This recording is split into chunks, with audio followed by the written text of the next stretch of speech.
Hello everyone, welcome in our YouTube channel. आप सबका स्वागत है। तो आज हम लेके आए हैं अपना फिजिकल केमिस्ट्री का चैप्टर केमिकल काइनेटिक्स। तो बात करते हैं केमिकल काइनेटिक्स होती क्या है, what is the chemical kinetics. ये एक ब्रांच ऑफ केमिस्ट्री है। Chemical kinetics is the branch of chemistry that deal with the study of rate of reaction and effect of temperature, pressure और as well as concentration. इसका means क्या? देखो, जो reactions है, हर reaction जो है अपनी अलग अलग रेट पे होती है। कोई आराम से होती है, कोई ज़्यादा स्पीड में होती है। तो जब हम उन सब के बारे में पढ़ते हैं कि जो रेट है वो किस पर, क्या उसका रेट है, टेम्परेचर, प्रेशर और कंसंट्रेशन का उस रेट के ऊपर क्या इफेक्ट पड़ रहा है, उसको हम बोलते हैं केमिकल काइनेटिक्स। देखो, हमने क्लास 11th में थर्मोडायनेमिक्स पढ़ा था। थर्मोडायनेमिक्स में क्या बताती है? Deals with spontaneity of reaction. वो हमें ये बताती है कि रिएक्शन होगी या नहीं होगी, क्लियर कट में ये बात बताती है। लेकिन जो केमिकल काइनेटिक्स है वो हमें बताती है अगर वो रिएक्शन होगी तो वो किस रेट से होगी, किस स्पीड से होगी। वो होता है केमिकल काइनेटिक्स। तो बात करते हैं स्पीड के बेसिस पे रिएक्शंस के टाइप। तो उस रिएक्शन का स्पीड क्या है, उसके बेसिस पे जो रिएक्शन है हमारे पास 3 टाइप की है। एक वेरी फास्ट, मीन्स बहुत जल्दी होगी, डाला 1-2 सेकंड के अंदर हो गई। एक मॉडरेट होती है, मीन्स कम ठीक ठाक समय लगा के वेरी स्लो, बहुत ही राम राम से, जैसे रस्टिंग ऑफ आयरन है एंड दिस ऑल, ये मॉडरेट है। जो केमिकल काइनेटिक्स है उसमें हम बेसिकली मॉडरेट रिएक्शंस के बारे में हम ज़्यादातर पढ़ते हैं। उसके बाद आती है हमारी on the basis of step. देखिए, कुछ रिएक्शंस, देखो सिंपल सी बात है, आसान से सीधा समझना। देखो, ये है, ये एक लड़का है और एक लड़की है, ठीक है।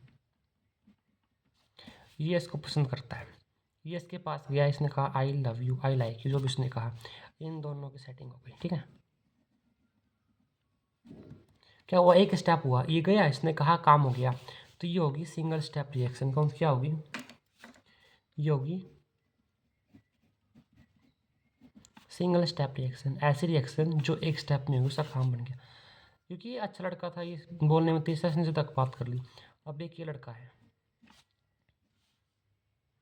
ये इस लड़के से को पसंद करता है, जिसके बस 2-3, जिसके सिर पे सिर्फ थोड़े से बाल है, ठीक है। लेकिन इसकी फटती हैं, ये इससे डायरेक्ट बात नहीं कर पाता।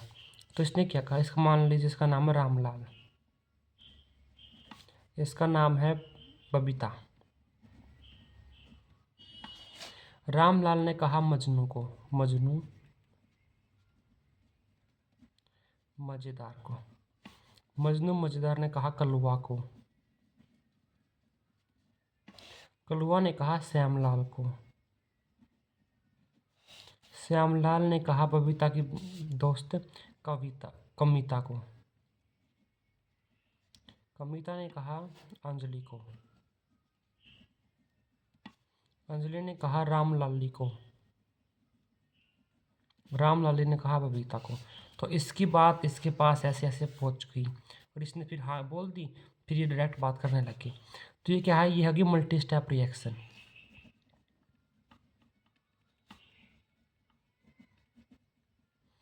जो इसकी बात है वो बहुत ज़्यादा स्टेप्स में पहुंची होगी, मल्टी स्टेप रिएक्शन। तो हमारे पास 2 टाइप की रिएक्शन है, elementary and the complex. Elementary क्या है? वही डायरेक्टली बात बोल दी, reaction occur in one step. ऐसी रिएक्शन जो कि एक स्टेप में हो जाती है उसको बोलते हैं एलिमेंट्री रिएक्शन। और वो रिएक्शन जो कि मल्टीपल रिएक्शंस का कॉम्बिनेशन है या फिर बहुत सारे स्टेप्स में होती हैं, उसको हम बोलते हैं कॉम्प्लेक्सिस। अब देखो, बात तो इन दोनों के बीच में होनी थी। 1 2 3 4 5 6, ये 6 क्या है? ये 6 इंटरमीडिएट्स है। इंटरमीडिएट्स का मीनिंग क्या है? इन 6 ने बिचौलिए का काम किया है, बिचौलिए का काम, ठीक है। अब मैं बताऊं कि इतनी रिएक्शन हुई है और इसमें number of intermediate means number of बिचौलियास कितनी हैं। तो कितने काम हुए इसमें? रामलाल ने मजनू मुझे देखो, 1 2, एक का काम, 2 काम, 3 काम, 4 काम, 5 काम, 6 काम, 7, इसमें 7 स्टेप्स हुए हैं। कितने स्टेप्स हुए हैं इस रिएक्शन में? 7 स्टेप्स हुए हैं। अगर हमारे पास 7 स्टेप्स है और मैंने बोला इसमें बिचौलिए कितने थे, how many number of intermediate formed in this reaction, तो वो होती है नंबर ऑफ स्टेप्स -1, यानी कि इसके कितने होंगे? 6। देख लो, 1 2 3 4 5 6 6 तो है। ये तो रिएक्टेंट का प्रोडक्ट है, समझ गया। अब देखो, अब बात करते मैकेनिज्म इसमें नीडेड होता है, कैसे कैसे काम हुआ। अब देखो, रेट ऑफ रिएक्शन क्या होती है, ऑलवेज पॉजिटिव। क्यों? आपने कभी स्पीड को नेगेटिव देखा है? नहीं देखा ना, तो स्पीड क्या हमेशा पॉजिटिव होती है। अब देखो कैसे, तो हमने जब स्पीड का फॉर्मूला पढ़ा था, तो स्पीड क्या होती है, जैसे अगर हम सिंपल स्पीड बात करें फिजिक्स वाले की, तो स्पीड होती है distance covered in unit time, means distance upon time. ठीक है, वहीं पर रेट क्या होगा, कितना चेंज आया है कंसंट्रेशन में, मीन्स डेल्टा, क्या बोलूँगा, क्या लिखा मैंने, हाँ, मीन्स डेल्टा ई या फिर डेल्टा आर, कितना रिएक्टेंट में चेंज आया है कितने टाइम में, वो होती है उसकी रेट। ठीक है, तो क्या होगी, rate of reaction means always positive, change in concentration या pressure of reactant upon change of time, या फिर चेंज इन कंसंट्रेशन और pressure of product change in time. हमने यहाँ पे नेगेटिव क्यों लगाया, क्योंकि हमने कहा जो स्पीड है वो हमेशा पॉजिटिव होगी। अगर हम रिएक्टेंट की बात करें तो हम क्या लेते हैं, फाइनल माइनस रिएक्टेंट इनिशियल, तो जो रिएक्टेंट है वो कम होता है, तो उसकी जो फाइनल वैल्यू है वो कम होगी as compare to the initial value, तो जो हमारा चेंज आएगा वो नेगेटिव आता है, इसलिए हम नेगेटिव लगा देते हैं, क्योंकि जो रेट ऑफ रिएक्शन वो नेगेटिव नहीं होना चाहिए, it is always positive. Units क्या है, जो कंसंट्रेशन यूनिट क्या होती है हमारी, मोलर, तो मोलर पर सेकंड, या फिर अगर हम प्रेशर लेंगे तो एटीएम पर सेकंड। अब देखो, अब रेट ऑफ रिएक्शंस क्या है, रेट ऑफ रिएक्शन जैसे हम स्पीड क्या है, एवरेज स्पीड भी निकालते हैं और इंस्टेंटेनियस स्पीड भी निकालते हैं। अब बात करते हैं एवरेज स्पीड की, क्या है कि हमें गिवन इंटरवल ऑफ टाइम है कि ये 10 सेकंड है, 10 सेकंड में इतना चेंज आया है, अगर 10 सेकंड में इतना चेंज आया है तो हमारा रेट क्या है, वही इंस्टेंटेनियस हम क्या बताते हैं कि उस इंस्टेंट पे कि जो रिएक्शन वो 20 मिनट में हुई है, लेकिन हमें स्पीड बतानी है टी को 2 सेकंड पे, जो 2 सेकंड थी, तो उस 2 सेकंड में वो कितनी स्पीड उसकी थी। अब देखो हम कैसे निकालते हैं, रेट ऑफ रिएक्शन क्या है, d A by d T is equal to d B by d t, means ये अगर रिएक्टेंट है तो रिएक्टेंट हम नेगेटिव लगाएंगे, negative d A upon d T is equal to d B upon d t. वही अगर हम D A की जगह कुछ और लगाए, क्या लगाए, प्रेशर लगाए, देखो D A upon d t. अब हम इसको अगर प्रेशर के टर्म में चेंज करें, D A upon d T में डी ए क्या है, डी ए क्या है हमारा चेंज इन कॉन्सेंट्रेशन। अब हम चेंज इन कॉन्सेंट्रेशन के बजाय हम यहाँ पे प्रेशर लेके आएंगे। हम जानते हैं आइडियल गैस इक्वेशन क्या बोलते हैं, P V is equal to n R T. अगर हम इसको नीचे लेके जाऊँ तो P is equal to n V upon n V R T, यानी कि P is equal to C R T. ठीक है, तो यहाँ से अगर मैं सी की वैल्यू निकालूँ, सी क्या है, वही कंसंट्रेशन है, तो C is equal to P upon R T. तो यहाँ से मैं डी ए की जगह d P upon R T भी लिख सकता हूँ, तो वही आया minus d P A upon R T d T is equal to d P B upon R T d T is equal to, या फिर अगर मैं नंबर ऑफ मोल्स के बारे में बात करूँ तो कंसंट्रेशन क्या होती है, number of moles upon volume, तो ऐसे आ गया। देखो हमारे पास ये रिएक्शन है, करेक्ट वैल्यू हमें d N S three upon d t की वैल्यू बतानी है, तो देखो क्या होगा, d N S three upon d T क्या आएगी, ये हमारा प्रोडक्ट है तो पॉजिटिव रहेगा, is equal to minus d N two by d T is equal to d H two by d t. ये तो बात आ गई, लेकिन हम जब रेट निकालते हैं तो निकालते हैं कि एक मोल कितने समय में कितना चेंज हो रहा है, लेकिन यहाँ पर तो 2 मोल है, तो हम इसको 2 से जब डिवाइड करेंगे तो हमारे पास वो 1 मोल की बात आ जाएगी। वहीं पे ये एच टू क्या, एच टू 3 है, जब 3 से डिवाइड करेंगे तो वही की बात आ जाएगी, तो वही तो d N S three upon d T is equal to 2 यहाँ पे जाएगा, तो 2 upon 3 d H two upon d T.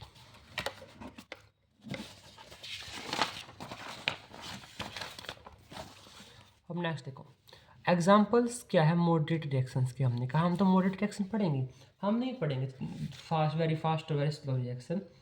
तो हमारी जो मॉडरेट रिएक्शन का एग्जाम्पल है वो है हाइड्रोलिसिस ऑफ स्टार्च। जब स्टार्च की हम हाइड्रोलिसिस करते हैं, हाइड्रोलिसिस क्या हम आपको बायोमोलिकुल चैप्टर में डिटेल में पढ़ाऊंगा। अब देखो हमारे पास एक रिएक्शन है जो 2x जो है उसका रिएक्टेंट था, जो वो y में कन्वर्ट हो गई। जो रिएक्शंस है, जो कॉन्सेंट्रेशन है x की वो कम हुई है फ्रॉम 3 to 1 इन 4 मिनट। तो मैं रेट ऑफ रिएक्शन बताने, देखो इस केस में रेट ऑफ रिएक्शन क्या आएगी, रेट ऑफ रिएक्शन सिंपली क्या आएगी, रेट ऑफ रिएक्शन आएगी D A upon d T, या फिर इस केस में क्या है D x upon d T. लेकिन जो हमने डी एक्स यूज़ की है वो 2 मोल की है, तो इसको हम हाफ से डिवाइड कर देंगे, क्या आ जाएगा हमारा रेट, तो वो 3 से 1 जाती है, यानी कि 2 मोल चेंज हुए हैं अपॉन 2 इंटू इन दी 4 सेकेंड, तो ये क्या आ गया 1 अपॉन 4 मीन्स 1 मोल पर मिनट, लेकिन हम सेकेंड में निकालेंगे ऐसा यूनिट में, तो इसको 60 से डिवाइड कर देंगे तो 1/240 मोल पर सेकेंड ये है, तो मोल पर सेकेंड। नेक्स्ट है 2N2O5 changes into 4NO2 plus O2। इन्होंने कहा जो इनिशियल कंसंट्रेशन थी N2O5 की वो 3 थी and it is 2.7 after 30 minute. 30 minute के बाद वो 0.25 कम हो गई। तो हमें रेट ऑफ फॉर्मेशन बताना है NO2 की, तो दोनों को रिलेट कर लो। 1/2 N2O5 is equal to 1/4 NO2। तो N2O5 क्या आ जाएगी, N2O5 इज जो NO2 है it will B double of N2O5। तो ये बार रिएक्शन आ गई, इससे सिंपली निकाल लो। तो ये इसी टाइप के क्वेश्चन आएंगे, आपको ऐसे रेट निकालना है। ये मोस्ट फ्रिक्वेंटली ऐसे क्वेश्चन आता है, d/dt दे दिया उनका आपस में वो पूछ लिया। अब देखो हम बात करते हैं रेट लो एक्सप्रेशन की। जो रेट लो है उसको हमने एक्सप्रेस कर दिया। रेट लो एक्सप्रेशन क्या होता है, देखो the representation of rate of reaction in terms of concentration of the reactant is known as rate law. हमने रेट ऑफ रिएक्शन को एक्सप्रेस कर दिया इन टर्म ऑफ कॉन्सेंट्रेशन। जो कॉन्सेंट्रेशन है उसके टर्म में हमने रेट ऑफ रिएक्शन को जब वहाँ पे रिप्रेजेंट कर दिया तो उसको हम बोला हमने rate law. It is called as rate expression और रेट इक्वेशन। कैसे, देखो हमें पता है जो रेट ऑफ रिएक्शन है it is directly proportional to reactant की पावर n। वो n कुछ भी हो सकता है। तो हम जानते हैं जो रेट ऑफ रिएक्शन है it is directly proportional to the concentration of reactant की पावर n। जब हमने प्रोपोर्शनलिटी साइन हटाया तो उसकी जगह हमने कांस्टेंट रखा, तो क्या किया के। तो रेट इज इक्वल टू के रिएक्टेंट की पावर n। अब यहाँ पे के क्या है, यहाँ पे के है क्रिएट कांस्टेंट, और यहाँ पे n क्या है, n है ऑर्डर ऑफ रिएक्शन। अब ऑर्डर ऑफ रिएक्शन का मतलब क्या है, ऑर्डर ऑफ रिएक्शंस का मतलब ये है कि वो किस ऑर्डर से हो रही है, मीन्स उसकी जो रिएक्टेंट की पावर किस पावर से वो रिएक्टेंट की जो कंसंट्रेशन है वो इफेक्ट डाल रही है रेट ऑफ रिएक्शन पे। कैसे देखिए क्वेश्चन देखिए, अगर हमने रिएक्टेंट की जो कॉन्सेंट्रेशन है उसको डबल किया तो रेट जो है 2 की पावर 3 टाइम्स हो गया। अगर रेट 2 की पावर 3 टाइम्स हो गया तो हमने डबल किया है तो 3 है, 3 इसकी जो है n की वैल्यू आ गई। तो ए इज इक्वल टू के r⁻3। देखो कॉन्टैक्ट प्रोसेस क्या होती है, 2SO2 plus O2 is equal to 2SO3। अगर हमारे पास रेट ऑफ रिएक्शन है माइनस इसकी, ठीक है, तो हमें rate of disappearance of SO2 बताना है। तो SO2 और O2 का आपस में रिलेट कर लो, तो 1/2 dSO2/dt is equal to dO2/dt। दोनों रिएक्टेंट तो नेगेटिव साइन कट जाएगा, तो इससे जा हमें SO2 का अंदर मल्टीप्लाई हो जाएगा। तो dSO2/dt is equal to twice of dO2/dt। तो इसकी दो से मल्टीप्लाई कर देंगे तो क्या क्या 5 × 10 की वैल्यू 4 -4 मोल पर लीटर पर सेकेंड। अब नेक्स्ट देखो, in the following reaction XA is equal to YB। हमें X और Y की वैल्यू निकालनी है। अब निकालते हैं हम X और Y की वैल्यू। देखो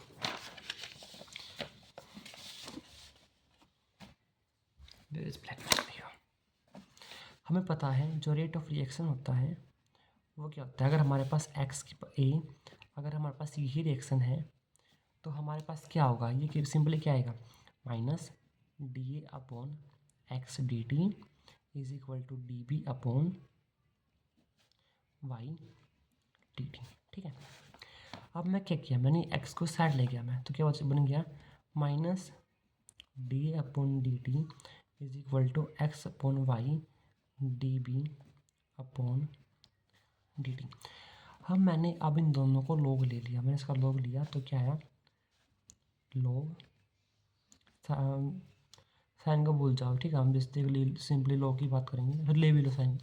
log minus dA/dt is equal to log x/y dB/dt। आप जानते हैं जब लॉग a इंटू भी होता है तो a प्लस भी हो जाता है, तो log minus dA/dt is equal to log xy plus log dB/dt। आप इस इक्वेशन को याद रखो। हमने क्वेश्चन में क्या बोल रखा है, हमें क्वेश्चन में बोल रखा है हमारे पास है लॉग की value 10 dA/dt is log by 10 dB/dt। तो हमारे पास ये वैल्यू है और ये वैल्यू है, और हमारे पास है 0.301। अगर हम इसको से कंपेयर करें तो इसकी वैल्यू आ गई log x plus Y equal to 0.3010। जो ये होती है log 2 की वैल्यू, तो log x plus Y, X by Y is equal to log 2।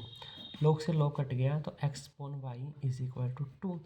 तो सिंपली आ गया, तो x क्या आ गया, x अगर कंपेयर करें तो x is equal to 2 and y is equal to 1।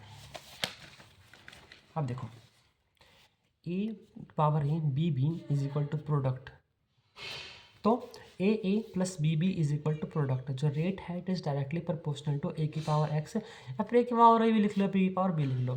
तो जो रेट क्या आ गया, जो कि के इज इक्वल टू ए की पावर एक्स बी की पावर वाई। अब एक बात आई,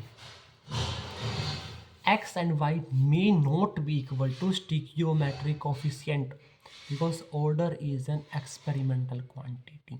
हमें दे सकता है, रिएक्शन दे दिया हमें, तो हमें बोल दिया कि एक अगर x बताओ तो x और y जो है वो स्टिकियोमेट्रिक कोफिशिएंट के इक्वल हो सकते हैं, लेकिन हर बार नहीं होते। क्यों? क्योंकि जो ऑर्डर है ये थ्योरेटिकल क्वांटिटी नहीं होती, ये एक एक्सपेरिमेंटल क्वांटिटी होती है। अब एक्सपेरिमेंट करते हैं कि हमने उसकी कॉन्सेंट्रेशन को बढ़ा दिया, उसकी कॉन्सेंट्रेशन को घटा दिया, उसके बाद हम डिटरमाइन करते हैं कि उस कॉन्सेंट्रेशन को बढ़ाने के बाद क्या इफेक्ट उस रिएक्शन पे पड़ रहा है। उसके बाद हम बताते हैं उसका रेट क्या है। Rate law is the expression in which reaction rate is given in terms of molar concentration of reactant, with each term raised to the some power, which may or may not be same as the stoichiometric coefficient of the reacting species in a balanced chemical reaction। समझने क्या लगेगा ना कि जो हम rate law expression लिखते हैं वो इन टर्म में लिखते हैं कि रिएक्टेंट, तो रिएक्टेंट है उसकी पावर के टर्म में, लेकिन वो पावर हर बार ज़रूरी नहीं है कि उसके स्टिकियोमेट्रिक कोफिशिएंट के बराबर आए। तो क्योंकि जो वो हम पावर लेते हैं वो उसकी एक्सपेरिमेंटल क्वांटिटी होती है, ना कि थ्योरेटिकल क्वांटिटी, theoretical value बोल सकते हैं। Rate law for reaction can't be predicted by merely looking at the balanced chemical equation, that is theoretically but must be determined experimentally। जो ऑर्डर है रिएक्शन का या फिर जो रेट लो है किसी भी रिएक्शन का, उसको हम रिएक्शन को देख के नहीं निकाल सकते। क्यों? जो एक्स और वाई की वैल्यू अलग भी आ सकती है, इसलिए जब रेट लो निकालना है तो हमें उसको एक्सपेरिमेंटली निकालना चाहिए। अब बात करते हैं ऑर्डर ऑफ रिएक्शन की। तो ऑर्डर ऑफ रिएक्शन ये है कि हम बात करें sum of power of the concentration of the reactant in the rate law expression is called order of chemical reaction.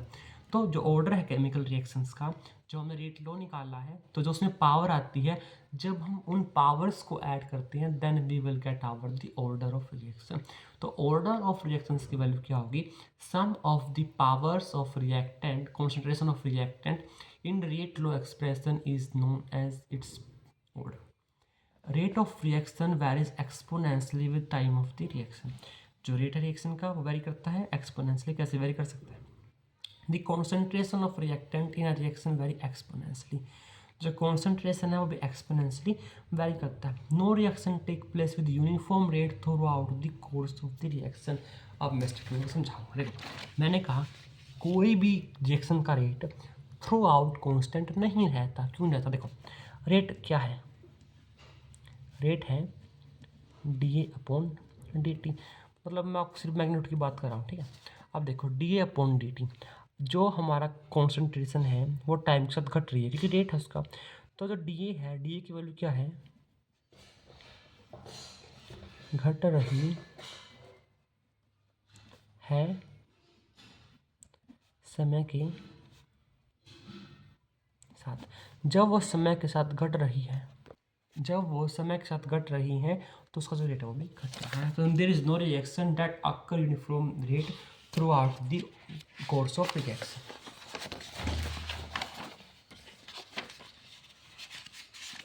अब देखो जैसे में रिएक्शन गिवन है 2NO plus 2H2 is equal to N2 plus H2O। The following data हमें obtain हुआ। तो जो data हमें ऑब्टेन हुआ वो हम उस डाटा के बारे में बात करते हैं। देखो हमने क्या ऑब्जर्व किया कि इसकी एक टाइम पे जो कॉन्सेंट्रेशन NO की है वो 5 इंटू 10⁻³ 2.53 ये वैल्यू है। हमें बताना है ऑर्डर ऑफ रिएक्शन कैसे निकालेंगे हम। देखो जब हमें पावर निकालनी है NO की पावर क्या है, ठीक है। तो जो NO को छोड़ के ये दो इस टाइम पे दोनों कांस्टेंट है, तो इस दोनों इक्वेशन को पढ़ लो क्योंकि इसमें H2 वेरी नहीं कर रहा, हमने सिर्फ NO को वेरी किया। देखो हमने कॉन्सेंट्रेशन को 3 टाइम्स बढ़ाया। क्या बढ़ाया? हमने कॉन्सेंट्रेशन को 3 टाइम बढ़ाया। जब हमने कॉन्सेंट्रेशन को 3 टाइम बढ़ाया तो जो हमारा रेट है वो भी 3 टाइम बढ़ा। H2 की कॉन्सेंट्रेशन तो कांस्टेंट है, हमने वेरी किसकी की है? NO की है, नाइट्रोजन ऑक्साइड की, नाइट्रस ऑक्साइड की। जब हमने इसकी कॉन्सेंट्रेशन को 3 टाइम्स बढ़ाया तो जो रेट है वो 3 टाइम बढ़ गया, यानी कि NO की पावर क्या है? NO की पावर 1 है। क्यों? 3 टाइम्स बढ़ाया, 3 टाइम्स बढ़ गया, तो N की वैल्यू क्या आ गई? 1। तो NO की टर्म में 1 है। अब देखो इस स्टेशन पे ये दोनों कांस्टेंट है। हमने रिएक्शन की जो रिएक्टेंट की कॉन्सेंट्रेशन H2 उसको 4 टाइम्स बढ़ाया तो 10 आ गया। तो जो रेट है वो भी 4 टाइम्स बढ़ गया, तो H2 के संदर्भ में वो 1 आ गया। अब ऑर्डर क्या था? दोनों की पावर को ऐड कर लो तो ऑर्डर क्या आ गया? 1 + 1 जो कि 2 है। अब हमें रेट कांस्टेंट निकालना है। रेट कांस्टेंट क्या आता है? देखो रेट क्या था?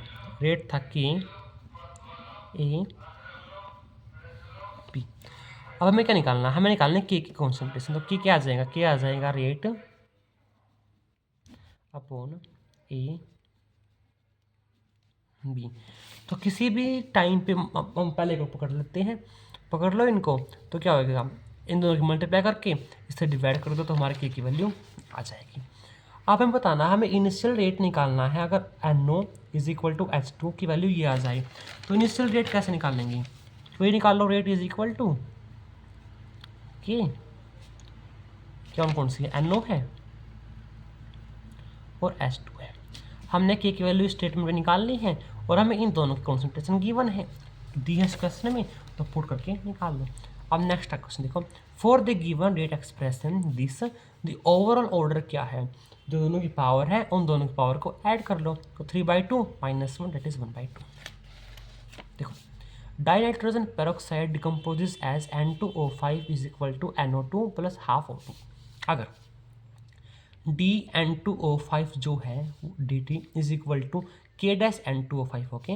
DNO2/dt = K-N2O5, okay. DO2/dt = K-N2O5। देखो अगर हम इसको रेट लो में लिखिए तो क्या आएगा? KN2O5 जो देखो KN2O5 = DN2O5। यस, इसकी जो ट्रिकोमेट्रिक कोफिशिएंट है वो 2 है, 2 से डिवाइड होगा, तो DNO2/2 dt = 2DO2/dt, क्यों? ये हाफ है तो ऊपर जाएगा। अब देखो -DN2O5/dt = KN2O5, क्या है? N2/dt = KN2O5। फिर आगे देखो K-N2O5। के क्या है कि हमने अपने मान से कॉन्स्टेंट मान लिया, K-N2O5। तो K डैश की वैल्यू क्या आ गई? कि आगे K = K डैश। नेक्स्ट देखो +DNO2/dt +DNO2/dt = ये यहाँ पे जाएगा तो क्या आएगा? 2 से मल्टीप्लाई होगा तो क्या आएगा? 2KN2O5। तो K डबल डैश की वैल्यू क्या आ गई? 2K = K double dash. अब ये पे देखो DO2/dt जब ये इसके केस कंपेयर करेंगे तो 2 की वैल्यू नीचे जाएगी, तो हाफ की N2O5 K डबल डैश क्या आ गया? K/2। अब इनके कंपेयर में हमारे ऑप्शंस आ जाएंगे। तो ऑर्डर ऑफ रिएक्शन क्या आया? ऑर्डर ऑफ रिएक्शन आया sum of all the powers of concentration of reactant in a rate law expression. ये एक्सपेरिमेंटल क्वांटिटी होती है, it can be positive, it can be zero, it can be fraction. अब बात करते हैं किसी भी कॉम्प्लेक्स रिएक्शन की या मल्टीपल स्टेप रिएक्शन की जिसमें मैकेनिज्म इंपॉर्टेंट होता है। अब बात करते हैं कॉम्प्लेक्स रिएक्शन की या फिर मल्टी स्टेप रिएक्शन की, जो बहुत सारे स्टेप में कंप्लीट होता है, जिसमें हमें मैकेनिज्म इंपॉर्टेंट होता है लेकिन no rate law expression in terms of intermediate. इसका मतलब क्या है?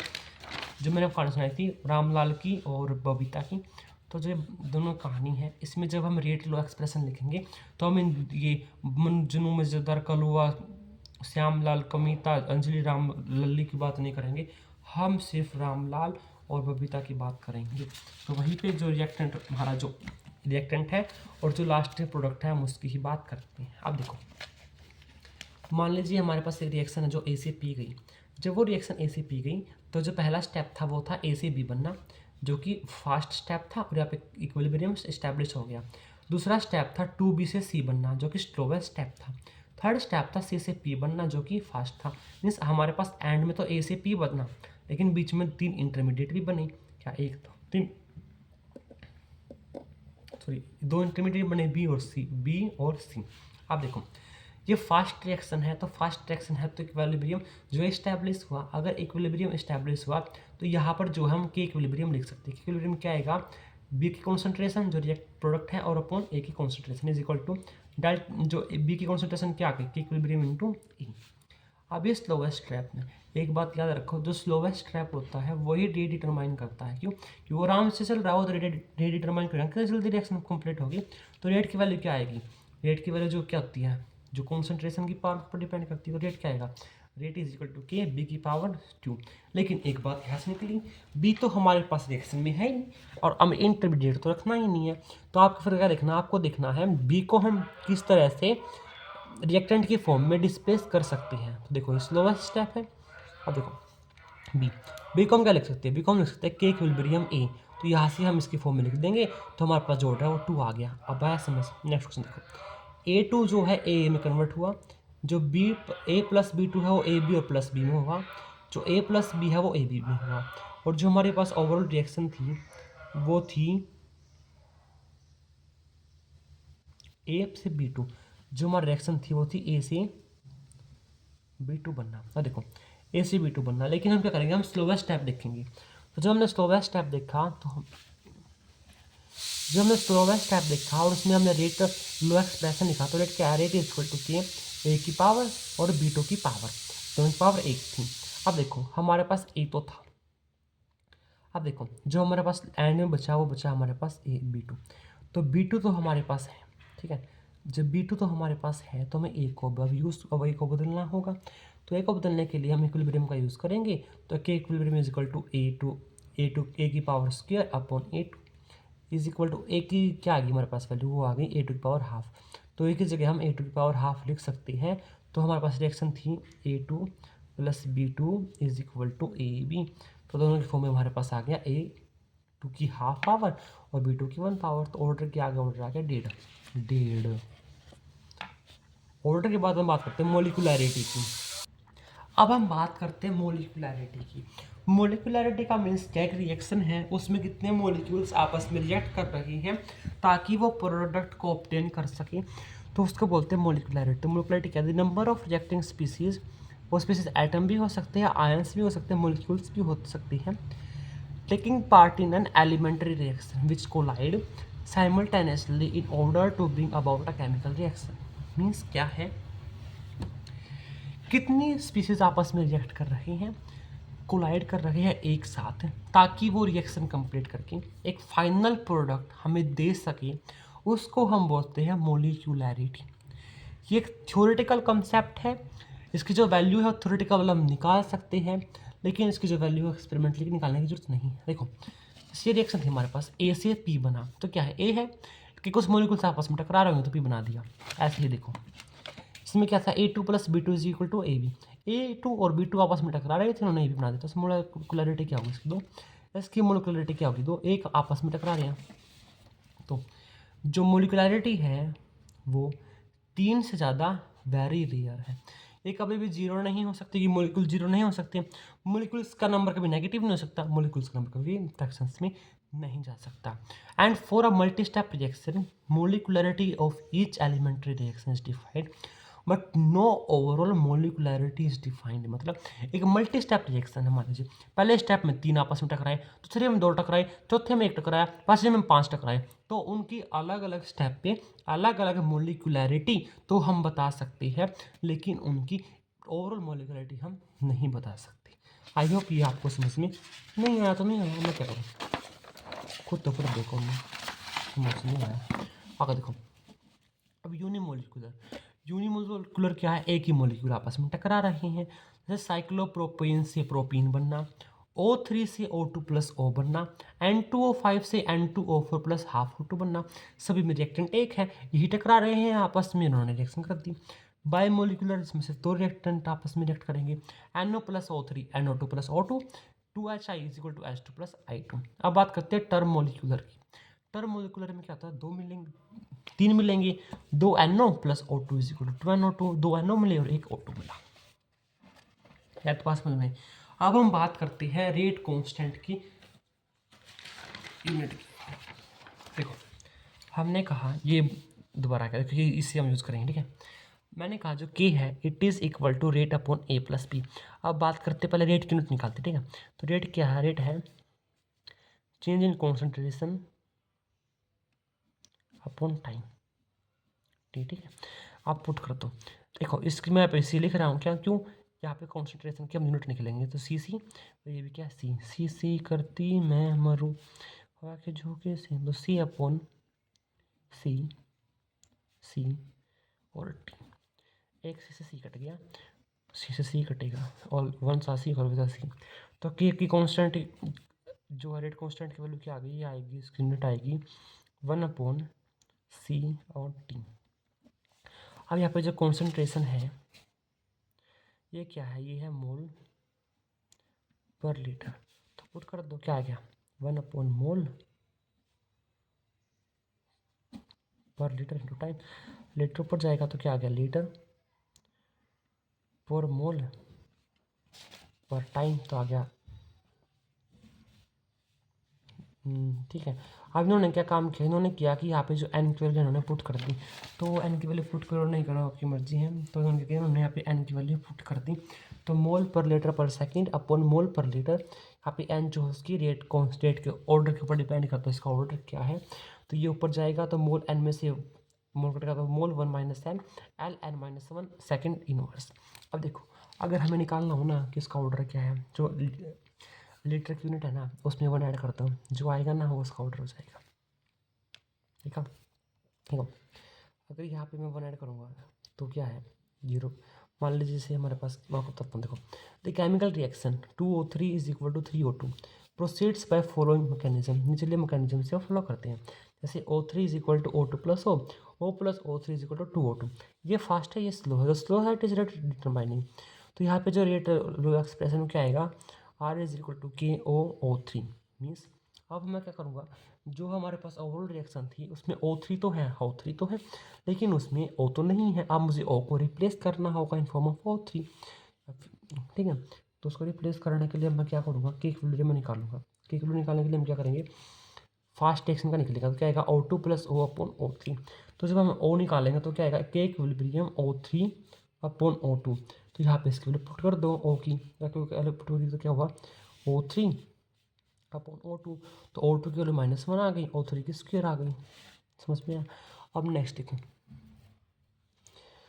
consider the reaction Cl2 plus H2S with equilibrium with 2H plus 2Cl2 plus S, the rate is KCl2H2S, हाँ ये आएगी रेट, रिएक्टेंट वाला आएगा, जो the following is consistent with the rate equation, कौन सा कंसिस्टेंट है वही निकाल लो, स्लो रेट में और फास्ट में भी स्टेप करके आप निकाल सकते हैं। अब नेक्स्ट देखो, the rate law expression for the reaction to NO plus O2 is equal to NO2 is rate K NO2 square O2, the unit of constant is this, हमें यूनिट निकालनी नहीं है, यही हमें यूनिट गिवन है, unit क्या है मोल की -2, लीटर की +2, सेकेंड की -1, सिंपली क्या करूँ, जो लीटर की पावर उसमें 1 ऐड करता हूँ, तो लीटर की पावर क्या है 2 है, 2 में जब 1 ऐड करेंगे तो क्या जाएगा 3, तो ऑर्डर आ गया 3, और वैसे फॉर्मूला होता है मोल 1 - n लीटर n-1 पर second, for which the unit of rate constant and the rate of reaction are same, किस में रेट कांस्टेंट की रेट ऑफ रिएक्शन की यूनिट सेम होगी, रेट ऑफ रिएक्शन क्या होती है मोल पर लीटर पर सेकेंड, तो जब एन की जगह 0 रखेंगे तो 0 आ जाएगा, तो क्या जाएगा मोल पर लीटर पर सेकेंड, तो आएगा order 0। Find order of reaction whose rate constant is 2.5 into 10⁻² minute पर, देखो इसमें लीटर की जो है कोई भी यूनिट नहीं है, तो लीटर की यूनिट क्या है 0, 0 में 1 ऐड करेंगे तो क्या 1, तो यूनिट क्या गया 1। अब बात करते हैं हम इक्विलिब्रियम की, इक्विलिब्रियम क्या होता है, ऐसे स्टेज ऑफ रिएक्शन जहाँ पर जो रेट ऑफ फॉरवर्ड रिएक्शन है वो रेट ऑफ बैकवर्ड रिएक्शन हो जाए, मीन्स जो हमारा ए प्लस हमारा पी है, जो हमारा रिएक्टेंट है और जो हमारा प्रोडक्ट है इक्विलिब्रियम, मीन्स जितना रिएक्टेंट पी में मिल बन रहा है उतना ही जो पी है वो आर में कन्वर्ट हो पा रहा है, rate of formation of product is equal to rate of consumer of reactant, या फिर rate of backward is equal rate of forward. अब हम बात करेंगे इंटीग्रेटेड रेट लॉ की, क्या बात करेंगे हम बात करेंगे इंटीग्रेटेड रेट लॉ की, मैं आपको खुद लिख के समझाऊंगा, मैं नोट से नहीं करवाऊंगा। इसी से करती मैं देखो, हमारे पास कोई जीरो ऑर्डर है। जीरो ऑर्डर रिएक्शन का मतलब क्या है, जो रेट है वो हमारा क्या है, G D R by d T जो है, जो हमारा रेट है वो इक्वल है कि आर की पावर जीरो से। आपको पता है जो आर की पावर जीरो है वो क्या होता है, वो होता है 1। तो d R by d T क्या आ गया, d R by d T आ गया नेगेटिव में इज इक्वल टू की। ठीक है, तो मैंने क्या किया, इस आर नेगेटिव को भी साइड ले गया और डी टी का भी। तो जो हमारा डी आर की वैल्यू आ गई वो आ गई माइनस के डी टी। अब मैंने दोनों को इंटीग्रेट कर दिया from value of R naught upon R T. तो यहाँ से क्या आ गया, यहाँ से आ गया R T upon minus R naught is equal to minus K T. जो डी टी का जो इंटीग्रेशन होता है टी, और यहाँ पे जो डी आर का गया ये आ गया। ठीक है, तो हमारे पास क्या इक्वेशन बनेगी, हमारे पास बचेगी T R T minus R naught is equal to minus K T. R T क्या है, किसी भी टाइम पे जो रिएक्टेंट की वैल्यू बची है, कंसंट्रेशन बची है, और जो हमारे पास इनिशियल थी, मीन्स जो हमारे पास रिएक्टेंट कंज्यूम हुआ है, it is equal to minus K T. अब इसमें किस तरह से क्वेश्चन आ सकते हैं, पूछ सकते हैं कि कोई भी रिएक्शन है जो कि जीरो ऑर्डर है, उसकी जो चेंज इन रिएक्शन ये है, आप टाइम निकालो फिर के वैल्यू निकालो। अब देखो, हम जानते हैं, अब हम क्या करेंगे, y is equal to m x plus C हम यहाँ पे करेंगे। तो कैसे करेंगे, अब देखो, जब भी हम ग्राफ प्लॉट करेंगे आर का, मीन्स आर टी का, और टाइम के साथ, मीन्स क्या किया हमने, आर टी को तो ऐसे रख लिया, किसी टाइम पे concentration is equal to R naught minus K T. इसका मतलब क्या है, हमें बताना है कि जो टाइम टी है उस पर हमारे पास कितनी कॉन्सेंट्रेशन बची। तो इनिशियल कॉन्सेंट्रेशन में से माइनस के टी कर दो आप, तो हमारे पास क्या होती है, हमारे पास रिएक्शन होती है जो स्ट्रेट लाइन की होती है, y is equal to m x plus C. यहाँ पे जो एम एक्स है बाद में लिखा हुआ है, तो y क्या है, y हमारा आर टी, तो y के प्लेस पे हमने आर टी रख दिया। तो x हमारा t, तो x प्लेस पे हमने t रख दिया। तो m है, m आता है स्लोप, और c होता है हमारा इंटरसेप्ट। इंटरसेप्ट इस केस में क्या है, आर नोट है। तो यहाँ पे जो आ गया हमारा वो आ गया इंटरसेप्ट, और ये हम आ गई रिएक्शन। और यही रिएक्शन हमने पीछे भी पढ़ी है पिछले चैप्टर में, और वो किस टॉपिक पे पढ़ी है आप मुझे अवश्य बताएंगे, वो हमने पढ़ी थी लिमिटिंग मोलर कंडक्टिविटी के ऊपर। और जो हमारा जो स्लोप है वो आ जाएगा हमारा माइनस के। ठीक है, वहीं पे हमने दूसरा केस क्या रखा, हमने यही रिएक्शन को एज इट इज़ रखा। ठीक है, हमने ये रिएक्शन उठा ली। ठीक है, इसमें हमने क्या किया, हमने किया R naught minus R T is equal to K T. हमने इसको क्या किया, हमने इसको तो वाई प्लेस पे रख दिया, इसको हमने रख दिया एस के प्लेस पे, और ये बच गया हमारा एम। इस पर इंटरसेप्ट जीरो बन गया। तो जो हमारी रिएक्शन जो हमने पुट की R naught minus R T, यहाँ पे टाइम, तो ये स्ट्रेट लाइन आई, और जो इसका स्लोप है वो आ गया पॉजिटिव का के। हमने क्या किया, जब हम रेट और टाइम की जो हम बनाएंगे, तो जो हमारा रेट है वो क्या आएगा, वो आ गया कांस्टेंट। मीन्स जो रेट है वो टाइम के ऊपर डिपेंड नहीं करा करता, लेकिन कर लेगा। और जिसका स्लोप है वो आ गया हमारा की। आया समझ, कैसे किया हमने, क्योंकि जो रेट है जब निकाली थी हमने D R upon d T, वो हमारा is equal to K T आया था, के डॉट डी टी। तो पुट करने के बाद हमारे पास ये तीन ग्राफ मिलेंगे। अब जो एग्जांपल्स हैं वो क्या है, examples of zero order, it is H2 प्लस Cl2 HCl NH3 is equal to reaction between acetone and bromine, dissociation of HI on gold surface, decomposition of gas on the surface of catalyst. Simple catalyst वाले जो reaction है हमारे zero order है।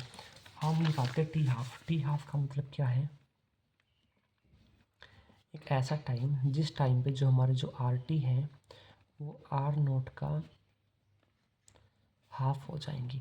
तो हमें वो time निकालना, तो आप इसमें पुट करो, क्या था हमारे पास, R T minus R naught is equal to minus K T. हमने कहा टी हाफ वो होगा जिस टाइम पे जो कॉन्सेंट्रेशन है हमारे पास रिएक्टेंट की, वो इनिशियल कॉन्सेंट्रेशन की हाफ बच जाएगी। तो आर टी क्या है, आर टी हमने ले लिया R naught upon two minus R naught is equal to minus K T. क्या बच गया, minus R naught upon two is equal to minus K T.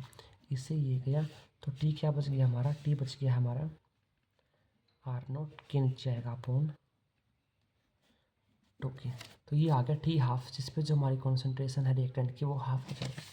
वहीं पे अगर हम बोल दिया कि किसी टाइम पे जो आर टी है वो हमारा 3/4 ऑफ आर नोट हो गया, मीन्स जो रिएक्टेंट है वो 75%, अभी बचा हुआ 25% जो रिएक्शन है वो कंप्लीट हो चुकी है।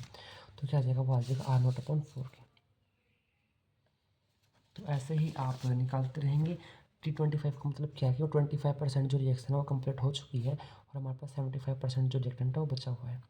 तो T25 जब जो रिएक्शन है वो 25% कंप्लीट हो जाएगी तो ये आएगा। T75 जब जो रिएक्शन है वो 75% कंप्लीट हो चुकी है। T100% जो रिएक्शन है वो 100% कंप्लीट हो चुकी है।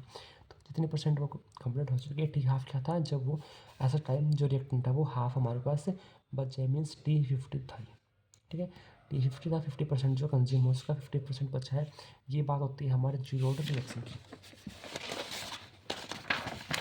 देखिए, अब बात करते हैं half life of reaction. Half life of reaction का मीन्स क्या है, एक ऐसा टाइम जब जो हमारे रिएक्टेंट की कॉन्सेंट्रेशन है वो हमारे पास हाफ बच जाती है, उसको बोलते हैं T50 या T half. Time during which concentration of reactant becomes half of its initial concentration. When time T 50% और T half, then R T जो है वो हमारा वो आर नॉट अपॉन टी। हमारे पास इक्वेशन क्या है, R naught minus R T is equal to K T. तो आर नॉट आर टी के प्लेस पे हमने आर नॉट अपॉन टू किया, तो वही हमारे पास क्या है, टी हाफ आ गया हमारे पास आर नॉट अपॉन टू के। जब हम आर नॉट और टी के बीच में हमारे इक्वेशन को पुट करेंगे तो आर नॉट हमने लिया तो ये सट जाएगा। तो आर नॉट लिया हमने एक्स एक्सिस पे, टी लिया हाफ लिया हमने वाई एक्सिस पे, तो जो हमारा स्लोप आएगा वो आएगा 1/2 के। वहीं पे जब हम टी हाफ और के बीच में पुट करेंगे तो इन्वर्सली आएगा, हाइपरबोला आएगा, जो कि आ जाएगा हमारा स्लोप यहाँ से आर नॉट अपॉन 2। अब क्वेश्चन है, ए सब्सटेंस जिसकी इनिशियल कॉन्सेंट्रेशन ए है react according to zero order kinetics, वो जीरो ऑर्डर के साथ रिएक्ट करता है। कि time T takes for completion of reaction, हमें टाइम बताना है जिस टाइम पे वो अपने रिएक्शन को कंप्लीट कर लेगा। कंप्लीट ऑफ रिएक्शन के लिए क्या होगा, जो आर टी है वो हमारा आर नॉट हो जाएगा, मीन्स वही इसमें पुट करो, R T minus R naught is equal to minus K T. तो ये कट जाएगा, तो बचेगा क्या,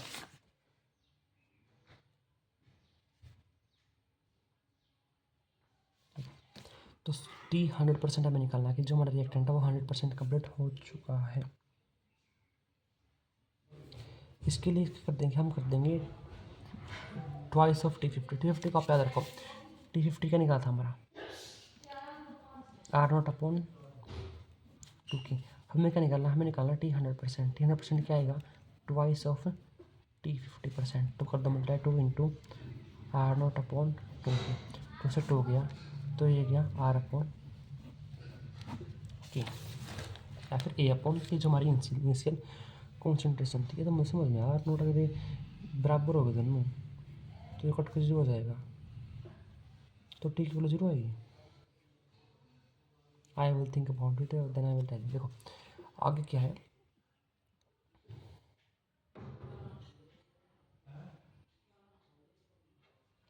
the rate constant of the reaction A is equal to B. हमारे पास के की वैल्यू गिवन है रेट कांस्टेंट की।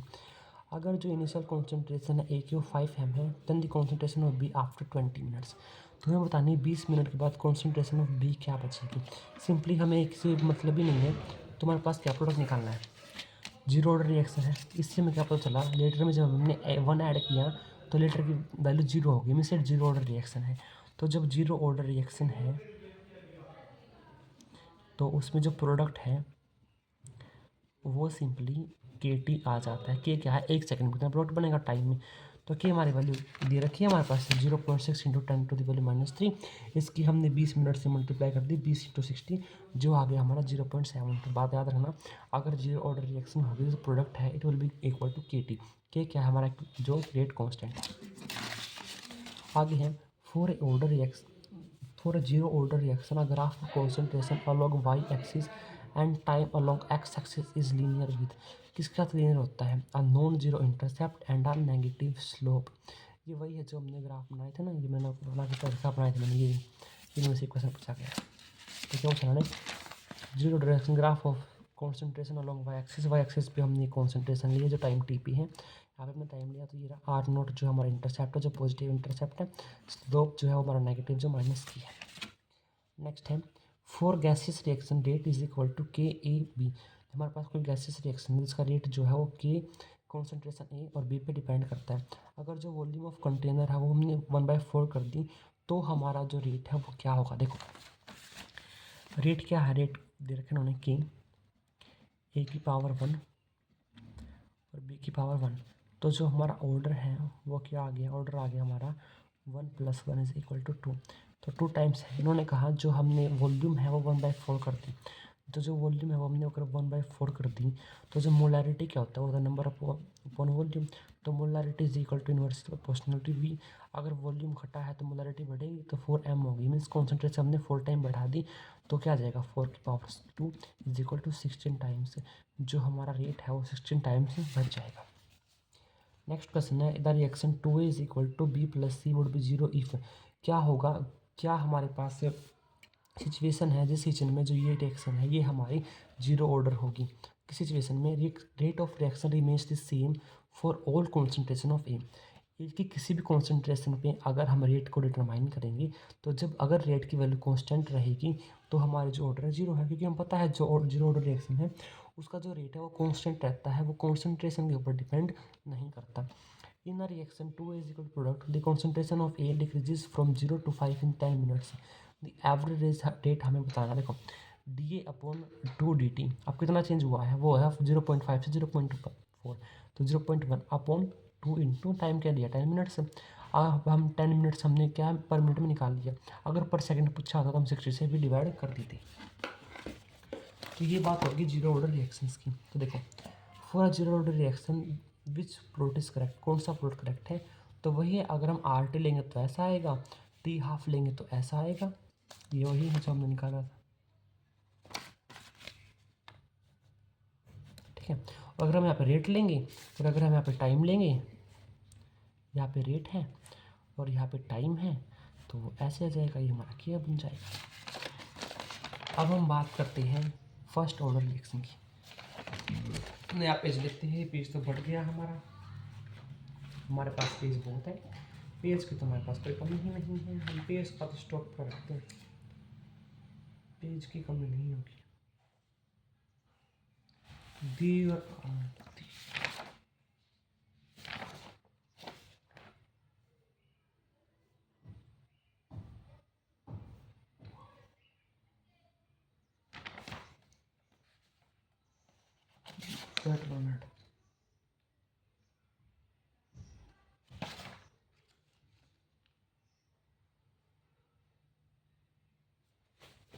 जस्ट वेट अ मिनट, मुझे पेज ढूंढने दो। मिल गया पेज। देखो अब हम बात करते हैं फर्स्ट ऑर्डर रिएक्शन की। किसकी बात करते हैं हम बात करते हैं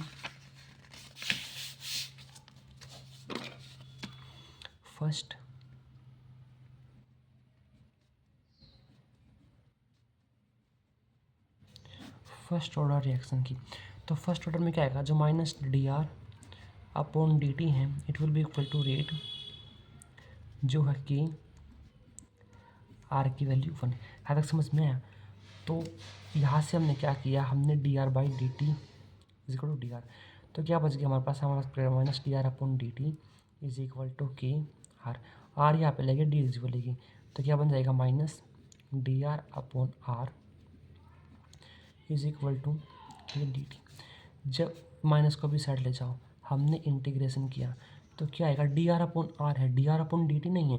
अगर dR/dt होता तो सिंपली हमारा R ना आ जाता, लेकिन यहाँ पे dR/R है तो यहाँ पे आ जाएगा ln R फ्रॉम R0/RT। या फिर ln x भी हम लिख सकते हैं इस फॉर्म में, ln x आएगा फिर ln R R0T/T। यह आ गया हमारा -KT। तो जब हम खोल लेंगे तो ये बन जाएगा ln RT minus ln R0 is equal to -KT। जब ln को उसका लोग मिलेगा तो मैंने आपको बताया था तो 2.03 की वैल्यू आती है। तो हम ln को लोग देंगे तो आएगा 2.303 RT minus 2.303 RT is equal to KT। 0.3 नीचे आएगा तो आ जाएगा sorry R naught R log, यहाँ पे लॉग भी आएगा R T minus log R naught is equal to K T upon 2.303। बस इतना ही करना है आपको, ठीक है। अब ये माइनस में है तो आपको पता है माइनस में क्या करेंगे हम कर देंगे लॉग आर टी ऊपर आएगा ना, नहीं तो हम कर देंगे, देखो यहाँ पे नेगेटिव है, इस नेगेटिव को ख़त्म करने के लिए हम क्या करेंगे, इसको आगे पीछे कर देंगे तो क्या आ जाएगा log R naught minus log R T is equal to K T upon 2303। अब इसको सॉल्व करेंगे तो क्या आएगा log R naught upon R T is equal to K T upon 2.303। तो मैं चाहता तो आपको सिंपली अपने नोट से भी करा देता, लेकिन मैं आपको अपने हाथ से निकाल कर डेरिवेशन दिखा दी। क्यों? अगर पेपर में आप भूल जाओ कि क्या फॉर्मूला है लॉग आर टी ऊपर नीचे क्या है, तो आप फटाफट इसको ऐसे करके निकाल भी सकते हो। तो क्या आएगा, ये आएगा log R naught upon R T is equal to K T upon 2.303। अब देखो, अब हम क्या करेंगे, अब हम निकाल लेंगे इसके ग्राफ्स। तो सबसे पहले हम क्या करेंगे, सबसे पहले हम ग्राफ निकाल लेंगे इस इक्वेशन का। क्या हुआ, तो हम ग्राफ निकालेंगे इस इक्वेशन का L net R T is equal to L naught R T. इसको इस साइड ले जाओ, ठीक है। तो क्या बच गया, l N R T is equal to l N R naught minus K T, वही कर दो y is equal to m x plus C. तो वाई पे क्या है, वाई पे है एल एन आर टी। तो वाई पे क्या आएगा, वाई एक्सिस पे आ जाएगा एल एन आर टी।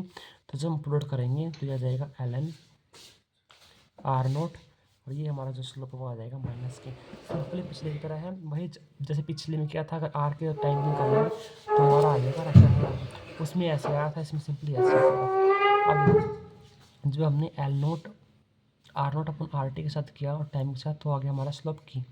वहीं पे जब हम निकालेंगे log R naught upon R T के साथ, तो हमारा आ जाएगा के अपॉन 2.303 अपॉन टाइम। अब देखो जो L N R T upon R naught है उसकी वैल्यू आ जाती है यहाँ पे माइनस के टी। अगर हम एल एन को साइड लेके जाएंगे तो ई की पावर आ जाएगी माइनस के टी। तो अगर हमें सिंपली ई की वैल्यू के की वैल्यू गिवन हो तो हम आर टी निकाल सकते हैं, R T is equal to e K T means R T is equal to R naught e minus K T. या फिर इतना बड़ा ना करने की वजह से अगर आपको सिंपली निकालना ये अच्छी रहती है। इससे मैं भी चलता हूँ कि वैल्यू कैसे सोल्व करेंगे। तो सिंपली क्या करो, log R naught upon R T is equal to K T upon 2.303। वही लॉग आर नोट के साथ निकालना तो ये इसका स्लोप आ जाएगा वही वाला। तो जो कंप्लीशन टाइम है जो फर्स्ट ऑर्डर रिएक्शन के लिए 100 के लिए इन्फिनिटी होता है, कभी भी कंप्लीट नहीं होती, कोई ना कोई रिएक्शन बचती ही है। तो देखो पहले एक इंपॉर्टेंट नोट क्या आया था, जो रेट ऑफ रिएक्शन है वो कॉन्सेंट्रेशन ऑफ रिएक्टेंट के ऊपर डिपेंड नहीं कर रहा। दूसरे में इंपॉर्टेंट क्या है, जो डेट है या फिर जो रिएक्शन फर्स्ट ऑर्डर की वो कभी भी कंप्लीट नहीं होती, ये takes infinite time to complete.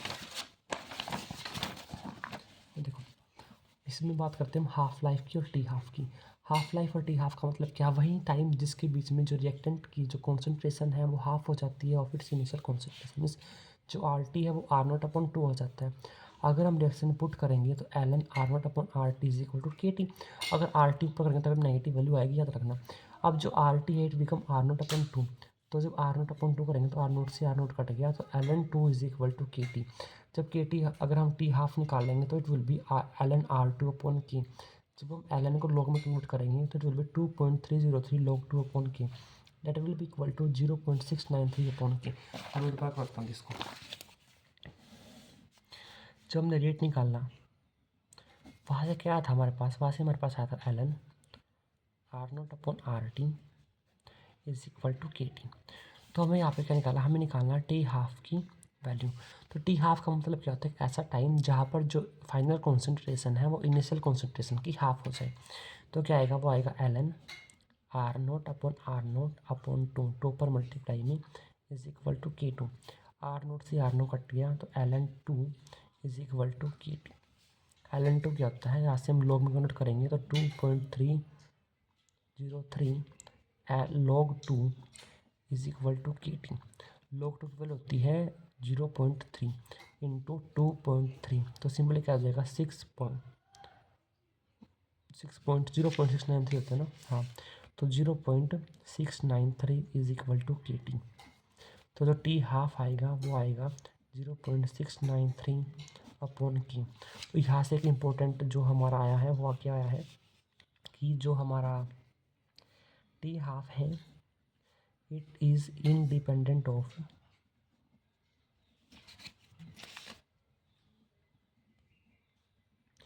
ये इंडिपेंडेंट है किससे, इनिशियल कॉन्सेंट्रेशन। तो जो टी हाफ है it is independent of initial concentration. अब देखो आर से आर नोट अपॉन 2 इसमें हाफ लग गया, आर नोट अपॉन 4 में क्या हो जाएगा आर नोट का आर स्क्वायर, आर नोट 8 में क्या हो जाएगा 3 टाइम्स में क्या हो जाएगा इसका मतलब क्या है आर नोट 2 की पावर 3। तो T is equal to 3 T half. इसमें क्या है आर नोट अपॉन 2 की पावर 4। तो सिंपल है, जो टी हाफ है वो के इनवर्सली प्रोपोर्शनल है and it is independent of initial concentration. अब क्वेश्चन देखो, आप first order reaction has a rate constant, हमें रेट कांस्टेंट गिवन है, हमें बताना है time required for 40 gram of reactant to reduce to 10 gram. हमारे पास क्या है, हमारे पास आर नोट की वैल्यू गिवन है जो 10 है, हमारे पास आर टी की वैल्यू गिवन है जो 40 ग्राम है, हमें बताना है टाइम, हमारे पास के की वैल्यू गिवन है जो कि है 2.303 इंटू 10 टू वैल्यू 3। अब पुट कर दो तो हमें जब निकाला तो क्या था log R naught upon R T is equal to K upon 2.303 into T. यहाँ पे जब आप वैल्यू पुट करोगे तो क्या आ जाएगा लॉग,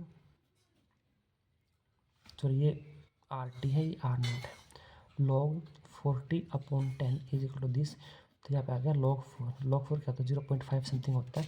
यहाँ से आप क्या करोगे, आप ऐसे वैल्यू निकाल लोगे।